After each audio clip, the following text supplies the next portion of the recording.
أعوذ بالله من الشيطان الرجيم بسم الله الرحمن الرحيم أولم يروا كيف يبدئ الله الخلق ثم يعيده إن ذلك على الله يسير۔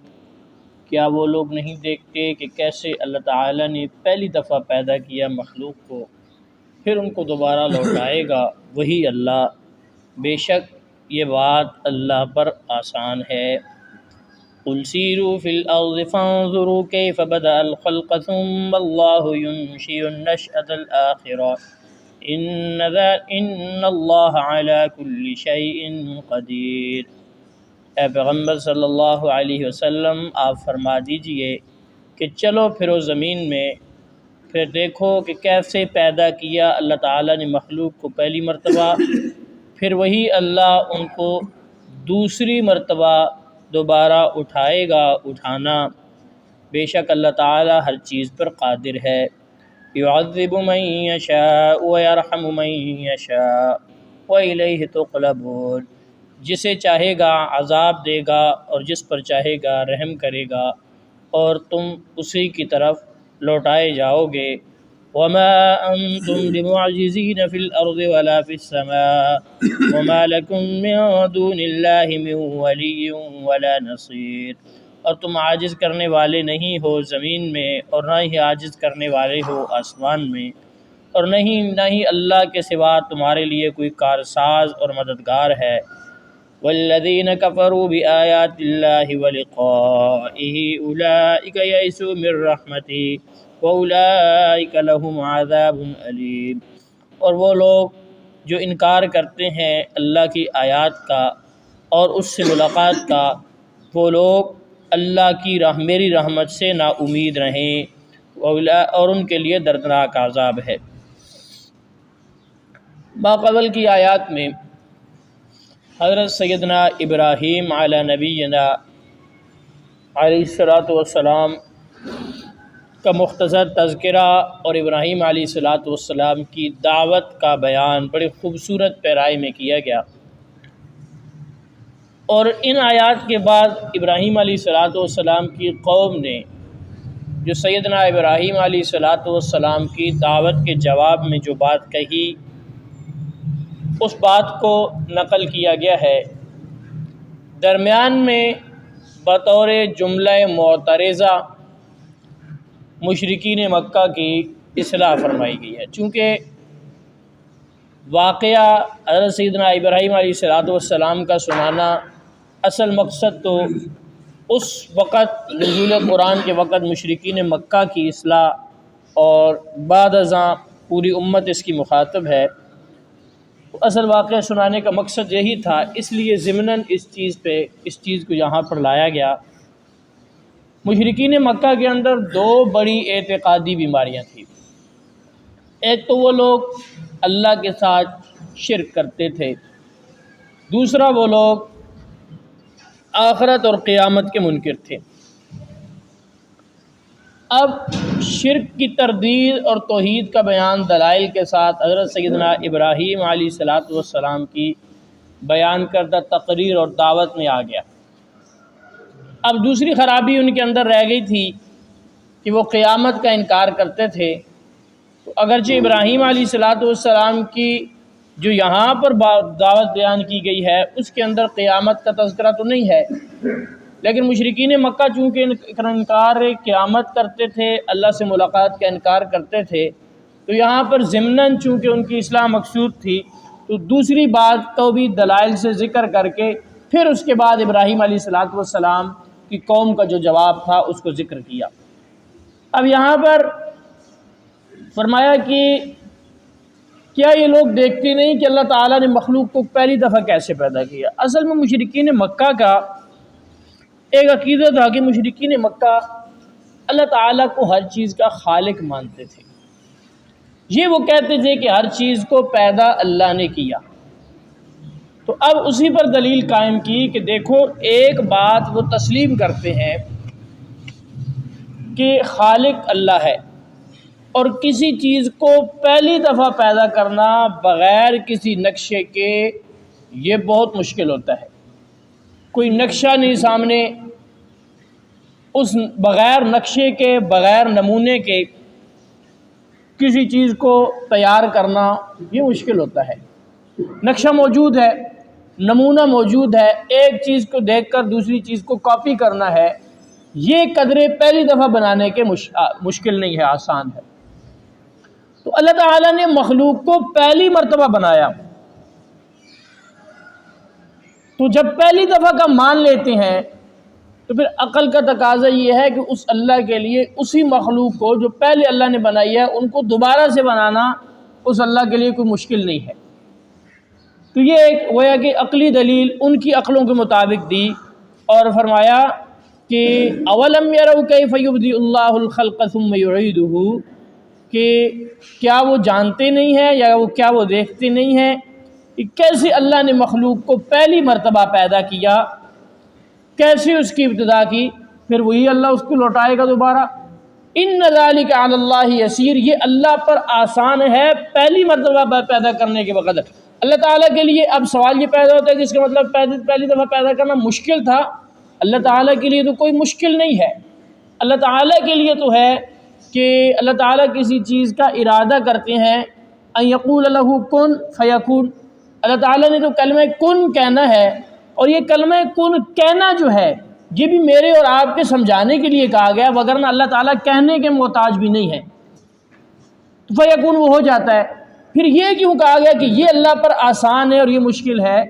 یہ سمجھانے کے لیے اور مشرکین مکہ کو یہ بتانے کے لیے کہ دیکھو ایک چیز پہلی مرتبہ جو دنیا کا ضابطہ بھی ہے، پہلی مرتبہ بغیر نقشے کی چیز بنانا مشکل ہے، دوبارہ وہ مشکل نہیں ہوتا، وہ آسان ہے۔ تو اللہ تعالیٰ کے لیے تو سارے کے سارے کام آسان ہیں، لہٰذا اللہ کے لیے کوئی چیز مشکل نہیں ہے، تو تمہیں دوبارہ لوٹانا، دوبارہ اٹھانا، قیامت کے دن جمع کرنا، یہ بھی اللہ تبارک و تعالیٰ کے لیے کوئی مشکل نہیں ہے۔ پھر دوسری بات، یہاں پر نبی کریم صلی اللہ علیہ وسلم کو مخاطب کر کے فرمایا گیا کہ اے پیغمبر صلی اللہ علیہ وسلم، آپ ان مشرکین مکہ سے کہہ دیجئے کہ زمین پہ چلو پھرو اور دیکھو کہ اللہ تعالیٰ نے مخلوق کو پہلی دفعہ کیسے پیدا کیا، پھر اللہ تعالیٰ اس کو دوبارہ لوٹائے گا، اسی مخلوق کو دوبارہ اللہ تعالیٰ لوٹائے گا۔ اللہ تعالیٰ ہر چیز پر قادر ہے۔ اب کائنات کے اندر پھرنا، بہت سارے لوگ جو ہے وہ نکلتے ہیں ٹور پہ جا رہے ہیں، جی فلاں جگہ جا رہے ہیں، جی گلیات جا رہے ہیں، نتھیا گلی جا رہے ہیں، مری جا رہے ہیں، کالام جا رہے ہیں، اور اسی طرح جو ہے وہ جا رہے ہیں ناران کاغان جا رہے ہیں۔ تو یہ جو گھومنا پھرنا ہے، اس میں ایک چیز اگر مد نظر ہو تو یہ بھی ثواب کا کام ہے، اور مد نظر یہ ہو کہ اللہ تعالیٰ کی کاریگری کو دیکھنا اور اللہ تعالیٰ کی قدرت کے مظاہر کو دیکھنا کہ اللہ تبارک و تعالیٰ نے اس کائنات کو کتنا خوبصورت بنایا۔ جس کائنات نے اتنی بڑی کائنات بنائی وہ اللہ کتنا بڑا ہوگا۔ جس اللہ نے اتنی خوبصورت کائنات بنائی اور اتنی مضبوط کاریگری ہے، اس اللہ کی خدائی کا عالم کیا ہوگا، اور اس پر اللہ کا شکر ادا کرنا اور اللہ تعالیٰ کی عبادت میں خالص ہونا اگر اس نیت سے ہو تو یہ بھی ثواب کا کام ہے، اور یہ بھی قرآن کا منشا ہے۔ اور پھر اس چیز کو دیکھنا کہ جس اللہ نے یہ ساری چیزیں بنا دی ہیں، یہ پہاڑ ہیں، یہ درخت ہیں، یہ چرند پرند ہیں، یہ زمین و آسمان کا نظام ہے، یہ دریا ہے، یہ ندی نالے ہیں، یہ درندے ہیں، یہ جنگلات ہیں، یہ ساری چیزیں جس اللہ نے بنا دی ہے، یہ ساری کائنات، اس کے لیے انسانوں کو اور جنات کو دوبارہ پیدا کر کے اپنے سامنے پیش کرنا کون سا مشکل ہے؟ وہ اللہ تبارک و تعالیٰ تو ہر چیز پر قادر ہے۔ اور جب اللہ تعالیٰ دوبارہ ہر سب کو جمع کریں گے، پھر یعذب من یشاء ویرحم من یشاء، جسے چاہیں گے عذاب دیں گے، جس پر چاہیں گے رحم کریں گے، اسی کی طرف لوٹائے جاؤ گے۔ اب یہاں پر ایک عقیدہ اہل سنت والجماعت کا ہے۔ معتزلہ کا عقیدہ یہ ہے کہ اللہ تعالیٰ پر اصلح للعباد یہ لازم ہے کہ اللہ تعالیٰ ہر بندے کو اس کے عمل کے مطابق جزا دے، یہ اللہ پر واجب ہے کہ جس نے نیک کام کی اللہ تعالیٰ اس کو لازمی طور پہ جنت دے، اور جس نے گناہ کی یہ لازمی ہے کہ اس کو جہنم دے۔ جبکہ اہل سنت والجماعت کا عقیدہ ہے کہ امید تو کی جا سکتی ہے کہ کسی نے اعمال صالحہ کیے تو اس کے بدلے اللہ تعالیٰ اس کو جنت عطا فرما دے. ضابطہ اور قانون تو یہی ہے. کسی نے اعمال سیئہ کیے تو اللہ تبارک و تعالیٰ اس کو جو ہے جہنم میں ڈال دیں گے. لیکن قدرت اللہ تعالیٰ کی تمام کے تمام انسانوں پر ہے، جسے چاہیں اللہ رب العزت بخش دیں اور جسے چاہیں اللہ رب العزت جو ہے وہ عذاب دیں. اگر اللہ تبارک و تعالیٰ ساری کائنات کو جہنم میں ڈال دیں تو یہ ظلم نہیں ہوگا. اہل سنت کا عقیدہ ہے کہ یہ عین عدل ہوگا. اور اگر اللہ تبارک و تعالیٰ سب کو بخش دیں تو یہ بھی اللہ تعالیٰ کا فضل ہوگا. تو گویا کہ بخشش جو ہے وہ اللہ رب العزت کے فضل سے اور اللہ کی رحمت سے ہوگی. اللہ تعالیٰ جس پر چاہیں گے رحم کریں گے، جسے چاہیں گے عذاب دیں گے. ہاں ضابطہ اللہ کا یہ ہے کہ اللہ رب العزت نے فرمایا کہ ان اللہ لا یغفر ان یشرک بہ ویغفر ما دون ذلک لمن یشاء. جو مشرک ہے، جو کافر ہے، اس کی بخشش اللہ رب العزت نے ضابطہ بتا دیا کہ اس ضابطے کے مطابق اس کی مغفرت اور اس کی بخشش نہیں ہوگی. باقی اللہ رب العزت ہر کسی کی مغفرت اور بخشش کرنے کی بھی قائل ہے، قادر ہے اس پر. اور اللہ تبارک و تعالیٰ ساری کائنات کو عذاب دینے پر بھی قادر ہے. اللہ تعالیٰ کو کوئی پوچھ نہیں سکتا. سب نے اللہ رب العزت کی طرف ہی لوٹ کر کے جانا ہے. اور اگلی بات یہ کہی، جب اللہ کی طرف لوٹ کر جائیں گے، یہ بات بھی دلائل سے ثابت ہو گئی کہ جس اللہ کو تم پہلی دفعہ خالق مانتے ہو، اسی اللہ کو دوسری دفعہ انہی چیزوں کو پیدا کرنے والے ماننے میں عقلی طور پر بھی کوئی بعید، عقلاً بھی کوئی بعید اور دور کی بات نہیں ہے. اور جو اللہ رب العزت پہلی دفعہ چیزوں کو پیدا کرتا ہے وہی اللہ ان کو دوبارہ بھی لوٹائے گا. اور وہی اللہ ہر چیز پر قادر بھی ہے، جسے چاہے گا ثواب دے گا، جسے چاہے گا عذاب دے گا، جس پر چاہے گا رحم کرے گا، جسے چاہے گا عذاب دے گا. اس کی طرف لوٹائے جاؤ گے سارے کے سارے. تو اب وہاں جانے کے لیے تیاری کرنا ضروری ہے، کیونکہ ہے تو اللہ کی مشیت پہ، لیکن ضابطہ اللہ نے بتا دیا. ضابطہ یہ بتایا کہ ایمان اور اعمال صالح ہوں گے تو جنت ہے، کفر ہوگا تو جہنم ہے. یا ایمان ہوگا، ایمان کے بعد عمل سیئہ ہوں گے، اعمال سیئہ ہوں گے تو اللہ رب العزت کی مشیت ہے، چاہے تو معاف کر دیں، چاہے تو اس پہ عذاب دے کر پھر اس کے بعد ایمان کی وجہ سے جنت لے جائیں. ضابطہ اللہ نے یہ بیان کر دیا. باقی اللہ تعالیٰ کی مشیت پہ ہے اور اللہ تعالیٰ کے اختیار میں ہے. اللہ تعالیٰ جس پر رحم چاہے، جس پر چاہے رحم فرما دیں.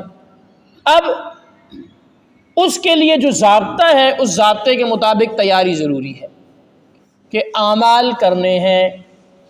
اس لیے کہ دنیا کے اندر یہ ہوتا ہے کہ کسی جگہ کی تیاری نہیں ہوتی. دو چیزیں ہوتی ہیں، یا تو کوئی بندہ خود اتنا زوراور ہوتا ہے، اتنا طاقتور ہوتا ہے کہ وہ دوسرے کو عاجز کر دیتا ہے اور اس کی وجہ سے جو ہے اس کی رعایت کر دی جاتی ہے. یا پھر یہ ہوتا ہے کہ اس کے پاس کوئی سفارش ہوتی ہے، کوئی ایسا بندہ جس کی وجہ سے اس کو پاس کر دیا جاتا ہے. مثلا کوئی بندہ انٹرویو کے لیے گیا تو یا تو انٹرویو دینے والا جو ہے وہ اتنا، اس کے پاس اتنی پاور ہے، اتنی طاقت ہے کہ وہ انٹرویو دینے گیا تو زبردستی جو ہے وہ اپنی ملازمت، یا کسی سلسلے میں انٹرویو دینے گیا تو وہ اپنے آپ کو زبردستی وہاں پہ منوا سکتا ہے. یا یہ چیز ہے. یا پھر یہ کہ کسی کی سفارش کروا لیتا ہے. اسی محکمے کے اندر جہاں پہ انٹرویو کے لیے گیا کوئی بڑا افسر ہے، کوئی اور ایسا ہے جو اس کی مدد و نصرت کر دے گا، سفارش کروا دے گا. اللہ تبارک و تعالیٰ فرماتے ہیں یہ دنیا کے ضابطے ہیں، یہ ضابطے وہاں نہیں چلیں گے، تیاری کر کے آنا، ورنہ وما انتم بمعجزین فی الارض ولا فی السماء. تم خود وہاں کچھ نہیں کر سکتے. تم یہ کہو کہ تم اللہ کو عاجز کر دو کہ قیامت کے دن زبردستی تم جنت لے لو گے، ایسا نہیں ہو سکتا. اور رہی بات وہاں پر سفارش کی، وما لکم من دون اللہ من ولی ولا نصیر، اللہ کے سوا تمہارا کوئی کارساز بھی نہیں ہوگا، کوئی مددگار بھی نہیں ہوگا، کوئی مدد کرنے والا وہاں پر نہیں ہوگا. اب جب اللہ کے سوا کارساز اور مددگار بھی نہیں ہے اور وہاں پر جو ہے تم خود بھی کچھ نہیں کر سکتے، تو پتہ چلا کہ اس انٹرویو کے لیے، اس امتحان کے لیے ابھی سے تیاری کرنی پڑے گی. اور وہ تیاری کیا ہے؟ وہ تیاری ایمان ہے اور وہ تیاری اعمال صالحہ ہے. اب یہاں پر ایک سوال پیدا ہوتا ہے. اشکال یہ ہے کہ احادیث مبارکہ میں ہے کہ حضور نبی کریم صلی اللہ علیہ وسلم شفاعت کبریٰ فرمائیں گے. اسی طرح مختلف درجوں کی شفاعت مختلف لوگوں کو میسر ہوگی.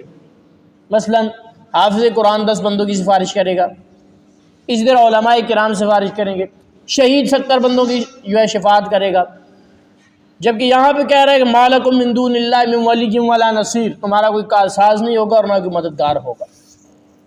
تو یہ کیا ہوا؟ تو یاد رکھیں کہ جو مسئلہ شفاعت ہے اس کے حوالے سے آیت الکرسی میں بڑی وضاحت کے ساتھ ہے کہ من ذا الذی یشفع عندہ الا باذنہ، کہ کون ہے جو اللہ کے نزدیک کسی کی سفارش کرے سوائے اللہ کی اجازت کے۔ تو یہ جو شفاعت ہوگی، ایک تو حضور نبی کریم صلی اللہ علیہ وسلم کی شفاعت کبریٰ ہے، وہ شفاعت کبریٰ اللہ کے حکم سے پوری انسانیت کے لیے ہوگی، نہ صرف امت کے لیے، کہ آپ علیہ الصلوۃ والسلام سر سجدے پہ رکھیں گے، اور جس طرح کہ بخاری مسلم کی روایت کے مطابق جو ہے آپ علیہ الصلوۃ والسلام کو اللہ رب العزت فرمائیں گے ارفع راسک یا محمد اشفع تشفع سل تعطیٰ، کہ آپ پیغمبر صلی اللہ علیہ وسلم سر اٹھائیے، آپ مانگیے، اللہ تعالیٰ آپ شفاعت کیجیے، اللہ تعالیٰ آپ کی شفاعت کو قبول کریں گے، آپ مانگیے اللہ تعالیٰ آپ کو عطا کریں گے۔ تو آپ علیہ الصلوۃ والسلام اس وقت حساب کتاب کے شروع ہونے کی شفاعت کریں گے۔ یہ عمومی شفاعت ہے، یہ ساری انسانیت کے لیے ہوگی، اور اس کے بعد حساب کتاب شروع ہو جائے گا۔ اب یہاں پر ایک بات ذہن میں رکھیں کہ حساب کتاب تو اللہ رب العزت نے شروع کرنا ہی ہے، حساب کتاب تو ہونا ہی ہونا ہے۔ یہاں پر حضور کی شفاعت کبریٰ در حقیقت حضور علیہ الصلوۃ والسلام کی عظمت بتانا ہے کائنات کو، کہ ساری کی ساری انسانیت کو نبی کریم صلی اللہ علیہ وسلم کی عظمت، شان اور مقام بتانے کے لیے اللہ رب العزت آپ کی شفاعت کے بعد جو ہے وہ ان کا حساب کتاب شروع کریں گے۔ اس کے بعد آپ علیہ الصلوۃ والسلام کی شفاعت صغریٰ ہے، مومنین کے بعض گروہوں کے لیے، صحابہ کرام کے لیے، بہت سارے لوگوں کے لیے آپ علیہ الصلوۃ والسلام کی شفاعت ہے۔ اسی طرح باقی نیک لوگوں کی، حفاظ کی، علماء کی، شہداء کی مختلف شفاعتیں ہیں۔ تو اس کے لیے ضابطہ یہ ہے کہ شفاعت وہ کرے گا جس کو اللہ اجازت دیں گے، اس کی کریں گے جس کے لیے اللہ اجازت دیں گے، شفاعت میں کسی کو اختیار نہیں ہوگا۔ اب یہاں پر ما لکم من دون اللہ من ولی ولا نصیر، کہ اللہ کے سوا تمہارا کوئی مددگار بھی نہیں، کوئی کارساز بھی نہیں، دنیا کے اعتبار میں بھی اور آخرت کے اعتبار میں بھی۔ اور آخرت میں جو شفاعت کی بات ہے وہاں پر شفاعت اس کے معنی نہیں ہے، اس لیے کہ اللہ رب العزت کی مدد و نصرت سے ہی اجازت ملے گی۔ جس کی شفاعت کوئی بھی مثال کے طور پر شہید کرتا ہے، حافظ کرتا ہے، عالم کرتا ہے، کوئی اور شفاعت کسی کی کرتا ہے تو وہ اللہ کی اجازت سے کریں گے۔ تو اللہ جس کے لیے اجازت دیں گے تو گویا کہ حقیقی کارسازی اور مدد تو یہاں پر اللہ رب العزت کی آ گئی، ورنہ جس کی اللہ تعالیٰ مدد نہیں کریں گے، اللہ تعالیٰ جس کے کارساز نہیں ہوں گے، تو اللہ تعالیٰ اس کے لیے شفاعت کا حق بھی کسی کو نہیں دیں گے، شفاعت کی اجازت بھی کسی کو نہیں دیں گے۔ تو لہٰذا آیت میں اور اسی طرح احادیث میں کوئی تعارض نہیں بنتا۔